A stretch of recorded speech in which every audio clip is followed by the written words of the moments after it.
Hi guys, నేను ఇవాళ ఆలు మటర్ కచోరీ తయారు చేయబోతున్నాను అనమాట. దానికోసం చిన్నవి మీడియం సైజ్ ఆలులు అయితే ఒక 5 తీసుకున్నాను. ఇది కుక్కర్ లో అయితే బాయిల్ చేసుకున్నాము. ఒక 2 విజిల్స్ వచ్చే వరకు దీన్ని బాయిల్ చేసుకోవాలి. కుక్కర్ అయితే పెట్టేసుకున్నాను, గ్యాస్ వెలిగించుకుంటున్నాను.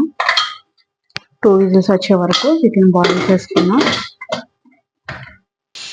2 విజిల్స్ అయితే వచ్చేసినాయి అనమాట. నేను కుక్కర్ని తీసుకొని సేమ్ అదే పొయ్యి మీద కొన్ని మటర్ కూడా ఉడకబెట్టుకోవాలి. మనం గనక ఆలుతో వేస్తే అవి మెత్తగా స్మాష్ అయిపోతాయి. సో అందుకనే వాటిని విడిగా ఉడకబెట్టుకుంటున్నాను. మటర్ అంటే ఏదో కాదు, గ్రీన్ పీస్ అన్నమాట. నేను అంత క్వాంటిటీకి దీంతో ఒక 2 కప్స్ అయితే వేసుకుంటున్నాను. ఇవి కూడా కొంచెం మెత్తగా అయ్యేలాగా ఉడకబెట్టుకుందాం. ఒక మిక్సింగ్ బౌల్ తీసుకొని అవి చల్లారి ఇదే లోపల మనము మైదాని కలుపుకుందాం అనమాట. నేను ఈ కప్పుతో 2 కప్స్ అయితే తీసుకుంటున్నాను. ఆ క్వాంటిటీకి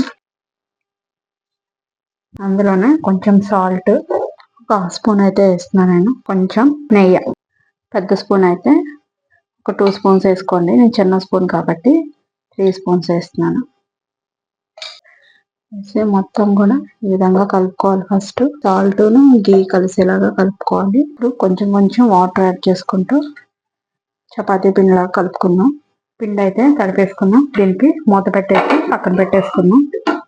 లోపు ఒక మిక్సీ జార్ తీసుకొని ఒక స్పూను జీలకర్ర, ఒక పావు స్పూను మిరియాల పొడి, ఒక 4 పచ్చిమిర్చి, ఒక 5 వెల్లుల్లిపాయ రెబ్బలు, కొంచెం కొత్తిమీర, ఒక స్పూను సోపు, కొంచెం పావు స్పూను ధనియాల పొడి. మీ దగ్గర ధనియాలు ఉంటే ఒక స్పూన్ ధనియాలైనా యూజ్ చేసుకోవచ్చు. ఈ విధంగా ఫైన్ గా గ్రైండ్ అయితే చేసుకోవాలి. దీన్ని కూడా పక్కన పెట్టేసుకుందాం. కుక్కర్ విజిల్ దిగిపోతే గనక పొటాటోని పీల్ చేసి స్మాష్ చేసుకోవాలి. అలాగే గ్రీన్ పీస్ కూడా ఉడికిపోయినట్టున్నాయి.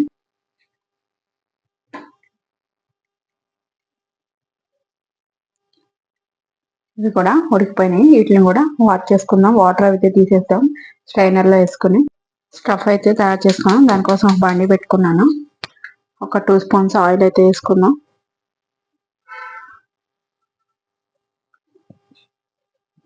ఆయిల్ అయితే హీట్ ఎక్కిపోయింది. మనం గ్రైండ్ చేసుకున్న పేస్ట్ ఉంది కదా, అది ఇందులో వేసుకొని కొంచెం ఫ్రై చేసుకున్నాం. దీన్ని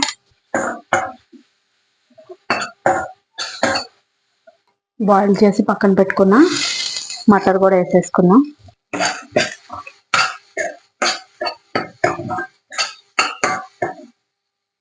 అది కొంచెం ఫ్రై అయిన తర్వాత పొటాటోస్, నేను బాయిల్ చేసిన పొటాటోస్ కూడా ఇలా కొంచెం తుంపుకొని వేస్తున్నాను.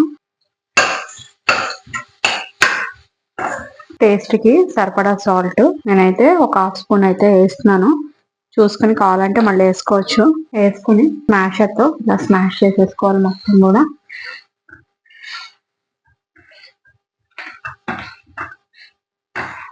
ఇదంతా కూడా లో ఫ్లేమ్ లో పెట్టుకుని చేసుకోవాలి, లేకపోతే మాడిపోతాయి. మొత్తం కూడా ఈ విధంగా స్మాష్ చేసేసుకోవాలి.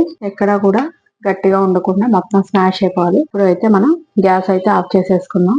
ఇది చల్లారిన తర్వాత కచోరీలు అయితే చేసుకుందాం. వీటినైతే చిన్న చిన్న ఉండల్లాగా చేసేసుకుందాం చల్లారిన తర్వాత.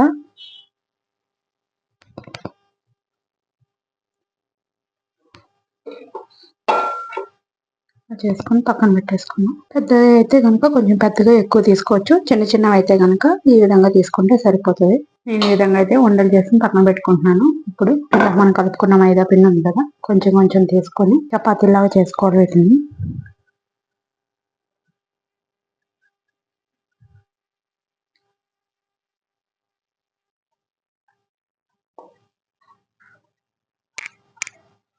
ఇలా అయితే చేసుకున్న తర్వాత కొంచెం ఆయిల్ వేసుకోవాలి. ఒక పావు స్పూను వేసి మొత్తం కూడా ఈ విధంగా అప్లై చేయాలి. ఇందు మీద కొంచెం పొరిపిండి, మైదా ఉంది కదా పొరిపిండి, అది ఇందు మీద కొంచెం వేసుకోవాలి. వేసుకొని ఈ విధంగా ఫోల్డ్ చేసుకోవాలి. ఇది కొంచెం, ఇది కొంచెం, మళ్ళీ ఇక్కడ కొంచెం పిండి వేసుకొని ఈ విధంగా రోల్ లాగా చేసుకోవాలి. ఇలా రోల్ చేసుకున్న దాన్ని హాఫ్ కట్ చేసుకోవాలి.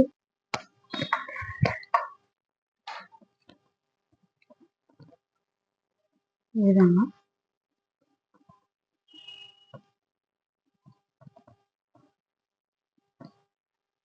ఈ విధంగా వస్తుంది. ఇప్పుడు దీన్ని మళ్ళీ చపాతీ కింద ఒత్తుకోవాలి. కొంచెం పిండిలో ముంచుకొని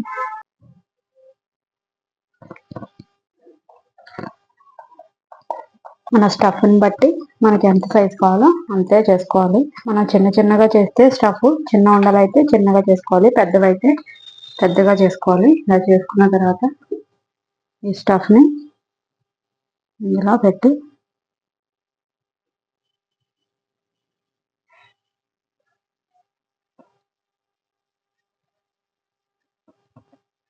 ఈ విధంగా పెట్టి దీన్ని ఈ విధంగా కొంచెం ప్రెస్ చేసుకొని ఇవన్నీ కూడా పక్కన పెట్టుకోవాలి. డీప్ ఫ్రై చేసుకోవాలి. సో నేను ఇలా లాంచ్ చేసి డీప్ ఫ్రైకి ఆయిల్ అయితే పెట్టుకున్నాను. అన్నీ చేసుకున్న తర్వాత డీప్ ఫ్రై చేసుకోవడానికి నేనైతే బాండి పెట్టేసుకున్నాను. పొయ్యి వెలిగించుకొని డీప్ ఫ్రైకి సరిపడా ఆయిల్ పోసుకున్నాం.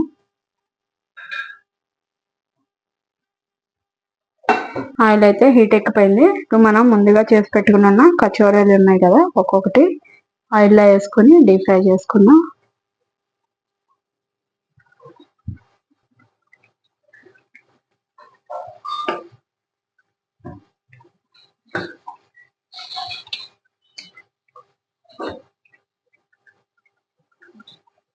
గోల్డెన్ బ్రౌన్ కలర్ వచ్చే వరకు వీటిని మనం ఫ్రై చేసుకోవాల్సి ఉంటుంది.